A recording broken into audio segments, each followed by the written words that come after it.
Dan Prabowo Subianto mengumumkan kenaikan gaji untuk ASN hingga honorer. Anggaran tahun 2025 untuk kesejahteraan ikan sebesar 16,7 triliun rupiah menjadi 81,6 triliun rupiah pada tahun 2025. Dengan apresiasi ini, Presiden secara gamblang mengungkap ingin meningkatkan kualitas Indonesia demi kemajuan generasi masa depan. Januari 2025. Mungkin kalau di APBN 2024 masih ada sisa anggaran ya, SAL itu mungkin bisa dilakukan, tapi rasanya karena sekarang sedang menyusun personelnya, membangun infrastrukturnya ke daerah, itu mungkin perlu waktu dikit ya. Yang kedua yang bisa cepat dilakukan itu bantuan sosial, bantuan langsung tunai, kartu-kartu, dan itu sangat dibutuhkan masyarakat sekarang karena kita tahu kelas menengah kita kan drop sampai 9 juta ya. Kemudian angka setengah menganggur itu bertambah 2,41 juta orang, tambahannya loh ini. Betul. Artinya setengah menganggur itu artinya kerja 1 jam pun disebut bekerja, tapi dia kan nggak penghasilannya dapat berapa gitu ya. Jadi dia tidak memenuhi kriteria waktu bekerja sepenuhnya, penghasilannya jelas rendah. Nah, daya beli masyarakat sedang stagnan dan turun, terlihat dari deflasi. Jadi ya negara langkah paling cepat panadolnya itu obat penurun panasnya, yaitu suntikan BLT. Kartu-kartu itu akan harus disegerakan supaya ekonomi rakyat bisa segera pulih, deflasi yang 5 bulan itu bisa normal kembali ya. Kemudian daya beli masyarakat bisa pulih sedikit gitu. Ya, yang menarik yang Anda sebut pertama kali adalah makan bergizi gratis. Ini kan anggarannya 71 triliun. Ini bagaimana skemanya? Pembagian anggarannya seperti apa? Terus pelaksanaan teknisnya seperti apa, Mas Derajat? Pelaksanaannya nanti Badan Gizi Nasional yang dipimpin Kang Dadan, Prof Dadan ya. Perencanaannya kemudian segala sesuatunya memang di pusat, tapi implementasinya itu di daerah. Implementasinya nanti ada unit-unit di setiap kabupaten, itu mereka yang akan melakukan pembeliannya, mereka yang akan melakukan bagaimana pembagiannya ke sekolah-sekolahnya dan seterusnya. Itu akan ada unit-unit yang ada di kabupaten. Tapi mereka adalah pegawai dari Badan Gizi Nasional. Cuma karena anggarannya kan 71, itu sementara kan biayanya kan sekitar 500-an ya.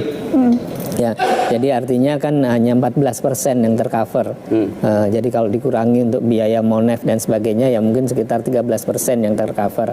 Jadi ya terpaksa diprioritaskan dulu di daerah 3T ya, tertinggal, terluar, kemudian mungkin yang termiskin ya, diprioritaskan ke sana. Oke, kita menuju ke Mas Yanuar. Kalau Mas Yanuar, dari 8 program unggulan ini, apakah juga sama dengan Mas Derajat tadi bahwa makan siang gratis ini akan cepat realisasi dalam waktu dekat ini?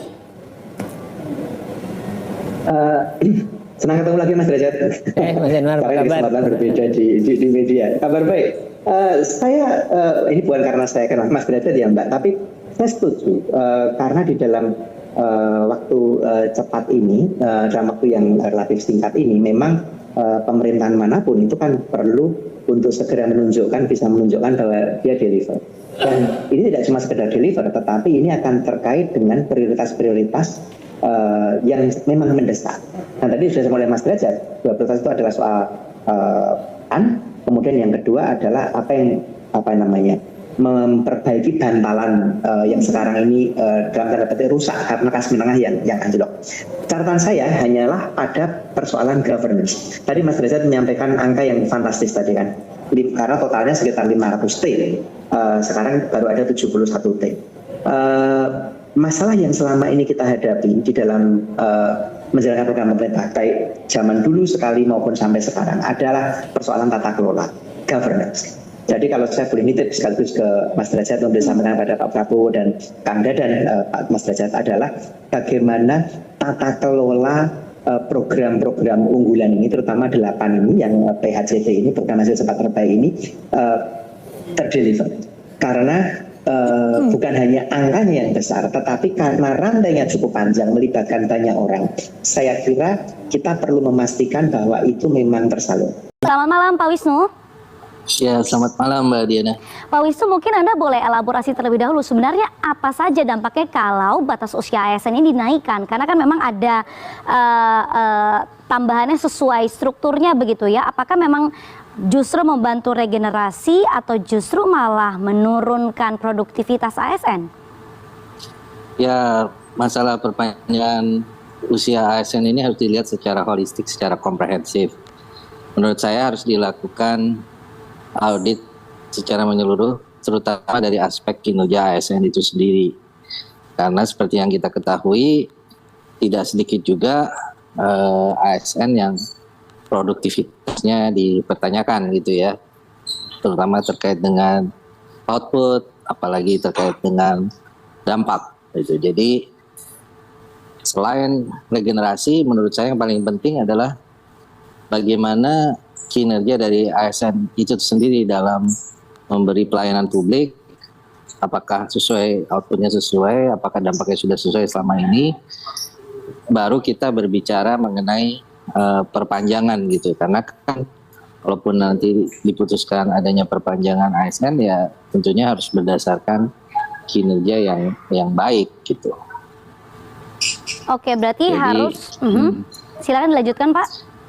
Ya, jadi regenerasi itu soal yang lain, tetapi menurut saya yang paling utama adalah harus dilakukan audit kinerja dari ASN itu sendiri. Apakah mereka benar-benar selama ini menjalankan misinya sebagai pelayan publik gitu. Karena kan masih ada banyak di beberapa daerah, juga di beberapa lembaga yang kinerjanya tidak memuaskan gitu. Misalnya beberapa kasus korupsi besar ternyata melibatkan pejabat tinggi ASN, misalnya di eselon 1, eselon 2, dan birokrat lainnya. Itu menunjukkan bahwa ada pertanyaan apakah kinerja ASN itu selama ini sudah berlangsung optimal atau tidak. Ini artinya menurut Anda bahwa tidak urgen begitu ya untuk menaikkan batas usia pensiun ASN karena artinya butuh kajian sehingga tidak perlu terburu-buru begitu? Ya, saya rasa di tengah upaya melakukan efisiensi anggaran, di tengah keterbatasan anggaran, kemudian juga kemarin diputuskan perpanjangan militer ya, perpanjangan usia pensiun militer, itu tentu saja biaya-biaya harus diperhitungkan dengan matang. Tapi momentum wacana perpanjangan usia ASN ini harus dimanfaatkan untuk melakukan audit terhadap kinerja ASN itu, karena saya rasa itu yang esensinya yang paling penting daripada diperdebatkan masalah perpanjangan usia. Karena kalau perpanjangan usia tentu saja konsekuensinya seperti yang disampaikan tadi, regenerasi menjadi terhambat, kemudian juga biaya semakin meningkat, biaya anggaran, karena selama ini misalnya skema pensiunan ASN kan dianggap membebani negara gitu ya, karena jumlah ASN yang begitu banyak di masa lalu yang negara masih harus tanggung masa pensiunnya, itu pun belum terselesaikan. Nah, sekarang ditambah lagi dengan upaya untuk memperpanjang, saya rasa pada akhirnya implikasi biayanya juga semakin besar. Dan itu tentu saja tidak sesuai dengan kondisi keuangan negara saat ini yang pemerintah Prabowo sepertinya fokus pada program-program utamanya seperti misalnya makan bergizi gratis, kemudian perbaikan daya tahan militer dengan menaikkan anggaran Departemen Kementerian Pertahanan dan program prioritas lainnya gitu. Oke, tadi Anda banyak menekankan soal audit kinerja. Nah, ini sebenarnya audit kinerja kan pasti sudah dilakukan begitu ya secara berkala. Tapi sebenarnya audit kinerja seperti apa yang Anda maksud begitu, Pak Wisnu? Yang mampu secara nyata-nyata begitu mengcapture kinerja ASN supaya tahu letak kekurangannya, letak kelebihannya sehingga bisa menaikkan kualitas ASN itu sendiri. Poin-poinnya apa saja menurut Anda yang penting untuk disoroti? Jadi selama ini sistem kinerja yang ada itu kan masih berorientasi pada formalitas ya. surat keterangan penilaian SKP ya, misalnya surat penilaian kinerja. Tapi di sisi lain substansinya apakah sudah memenuhi harapan dari kementerian dan lembaga negara tersebut? Saya rasa itu yang masih lebih penting ya, karena kan misalnya dengan penambahan jumlah kementerian seperti ini dan keberadaan ASN yang masih ada dianggap tidak produktif, ya tentu saja ini menjadi momentum untuk melakukan audit organisasi birokrasi dan kinerja ASN itu sendiri, karena ya selama ini belum pernah dilakukan secara serius. Misalnya dengan turunnya kinerja ASN, apakah ada implikasi pencopot paling banter, hukuman yang paling keras itu adalah pencopotan jabatan, tapi apabila pemberhentian secara permanen itu harus melalui prosedur birokrasi yang begitu panjang dan bertele-tele. Itu kan tentu saja menyalahi esensi dari prinsip meritokrasi ya, di mana misalnya ada ASN yang kinerjanya tidak baik, buruk, atau bahkan melanggar etika, prosedur pemberhentiannya harusnya tidak melalui prosedur yang sangat bertele-tele dan panjang. Oke, berarti sistem evaluasi yang tidak bertele-tele itulah yang mungkin harus dilaksanakan supaya evaluasinya bisa nyata-nyata mengcapture bagaimana kualitas ASN di Indonesia, begitu ya Pak? Iya, karena tentu saja kalau Korpi kan berkepentingan agar ASN terus mengabdi selama mungkin. Mereka mungkin berkaca pada negara Prancis baru-baru ini memperpanjang usia pensiun sampai 70 tahun. Tapi ya kita harus lihat kondisi Prancis kan, pertama mereka adalah negara maju, kinerja birokrasinya kan sudah kelas dunia.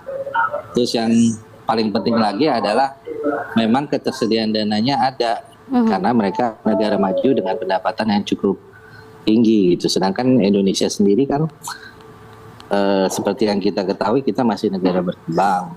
Kemudian juga pendapatan negara kita belum optimal karena rasio pajak kita, tax ratio kita masih rendah bahkan dibandingkan dengan negara-negara berkembang lain seperti Filipina. Jadi ini menunjukkan bahwa opsi untuk memperpanjang pensiun ASN itu secara finansial, secara kinerja masih banyak pertanyaannya gitu. Oke. Ini sebenarnya cukup menarik begitu ya Pak, karena kalau batas usia ini kalau kita lihat misalnya negara tetangga kita begitu ya, misalnya ke Singapura begitu, rata-rata ASN ini merupakan anak muda begitu, ketika misalnya negara-negara tetangga kita misalnya di Asia Tenggara itu berlomba-lomba untuk menyumputkan anak-anak muda di tata kelola pemerintahan, tapi kini ada usulan dari pemerintah Indonesia, dari Korpri begitu ya, untuk memperpanjang batas usia dari ASN yang sudah ada. Ini artinya lebih banyak mereka dengan usia yang lebih matang begitu ya. Tapi batas usia ini kan akan masuk ke revisi Undang-Undang ASN rencananya. Menurut Anda begitu ya Pak ya, sebenarnya ada hal yang lebih penting tidak sih untuk direvisi dalam Undang-Undang ASN ini supaya tercipta ASN lebih berkualitas, terlepas dari usianya, terlepas dari gendernya mungkin?